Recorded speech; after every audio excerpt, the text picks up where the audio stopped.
Victoria Pearson, but you can call me V, and for a few weeks now I have been promising you an art vlog. However, the art vlog that I planned to do, I was doing a viral trend of making dead rose petals into beads so that I could make a little bracelet. That went horribly wrong, and I'm not quite sure how to fix it. So we're doing a different artsy vlog today. I'm going to show you how I made this little wooden birdhouse into a much cuter birdhouse.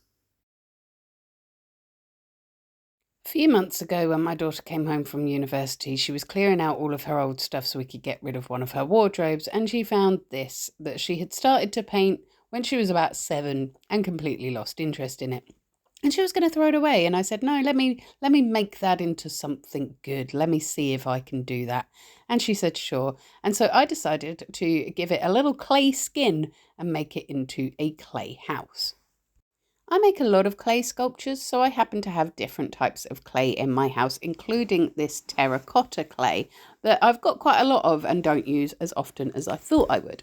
But I thought it would make the cutest little roof tiles for this piece, because I think that's what my daughter, when she was 7, was going for. With the red paint that she's painted on there and the sort of blue checked lines, I think she was trying to create a little roof tile effect. So I am going to try and do that as well. I have got my clay sculpting bits and bobs here, and this clay is very sticky because it has been kept in the fridge as well. And so to knead it up, I actually ended up having to use my little clay knife to squish it together and get it kneaded first. With every type of air drying clay that I've ever used, it works better if you knead it first, even if it's only a tiny little bit. Although it is quite soft and quite easy to knead, and you think, well, I don't need to be kneading it then. It helps it to sort of stick together better in the drying process. Otherwise, it just remains as separate little pieces. So I started kneading up my clay, and I decided that rather than do a single sheet and then carve the clay tiles onto the roof, I was going to make each one individually. So I cut off this useless bit of string that had been in the hanging hook of the birdhouse.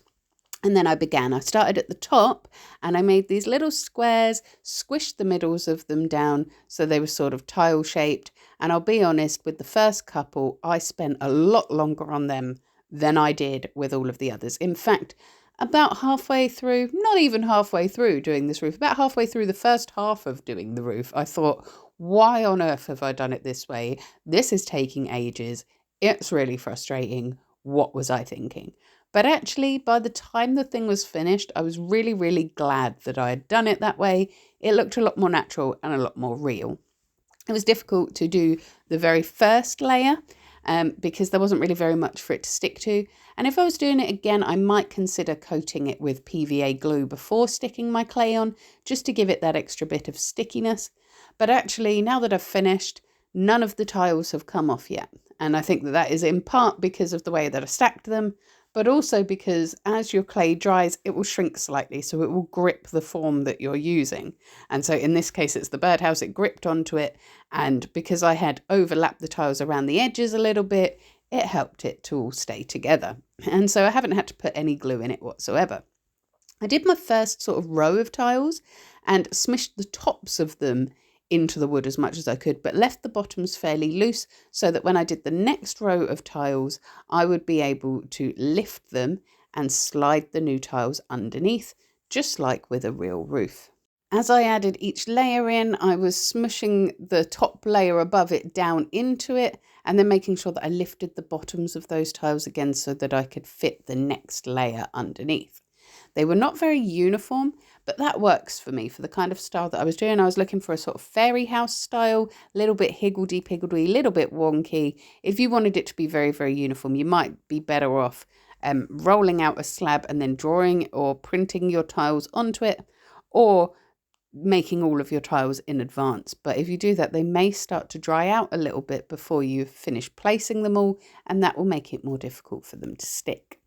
I'm just going to speed this part up now so that you can see it all come together in a lot less time than it took me to actually do it. Check me out speeding along at 10 times speed there. I wish that I could do things this quickly in real life. I mean, I wouldn't waste it on my art because I enjoy doing my art even when it is a tedious little thing like this. But for stuff like laundry or washing up, I really could do with that skill. Once all of the tiles were finally in place, I had a completed roof and I was actually really, really pleased with it. Having smushed all of the final layer down, we now had proper roof tiles with a proper higgledy-piggledy little fairy house roof, and I'm really, really pleased with it. I do think that possibly I could paint a little bit in between those tiles and give it a little bit of shadow. I haven't decided if I'm going to do that yet. I might do still. Next, it was time to cover the body of it up. And originally I was going to make little bricks for that as well. But unfortunately, there isn't enough room to stack the bricks onto a little pathway around the house there because there isn't a base on that part. So I ended up instead taking bits of white clay and really smushing them into the wood. I had intended to sand it all flat when I had finished getting a layer on and then make a little brickwork pattern on it. But actually, as I was smushing them along and smoothing it in and adding layer upon layer, I realised that it kind of does look like render on a house as it is like that. And I like the effect of it being a little bit cracked and a little bit bumpy and a little bit naturally. And so I decided not to do that in the end. If you wanted to, you could use a light grade sandpaper or a nail file to just smooth all that out and make whatever sort of patterns you wanted. But I was really enjoying just smushing it into the actual wood instead. When that had dried, I was really, really pleased with the effect of it. It's like a little Mediterranean fairy's house. Ta-da! It is looking very, very cute. And once it was completely dried and I'd decided that I actually quite liked the texture of the walls and wasn't going to do bricks instead, I decided that the front looked a little bit unfinished. And so I decided to build up clay around the hole, which is the entrance for the birds to go into, just to make it look a little bit more entrancey and a little bit more 3D. And I really liked how that came together, but I decided that the whole thing was a bit too white. So when it had completely dried again, I decided to smear some more of the terracotta clay around that opening and around the little perch, and I actually love how that came out. By now, the terracotta roof had dried down to a sort of much lighter colour orange, a much more natural colour orange, and I was really, really pleased with it. I haven't decided yet if I'm just going to varnish it or if I'm going to add some paint on. Tell me, what do you think?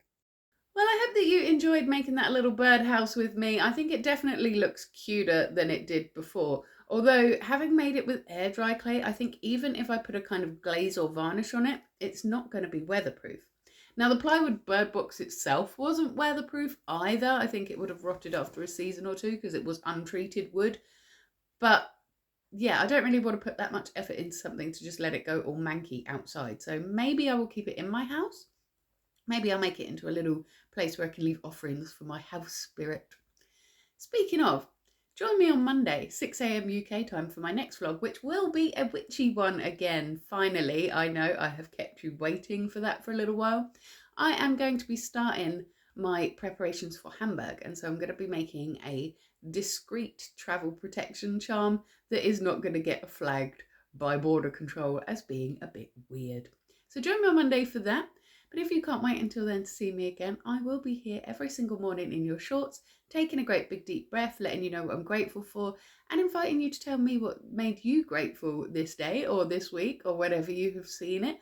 I love to hear the little things that make you happy. It makes me so happy. So like and subscribe, or don't. I'm not your mum, but either way, you have yourself a magical week.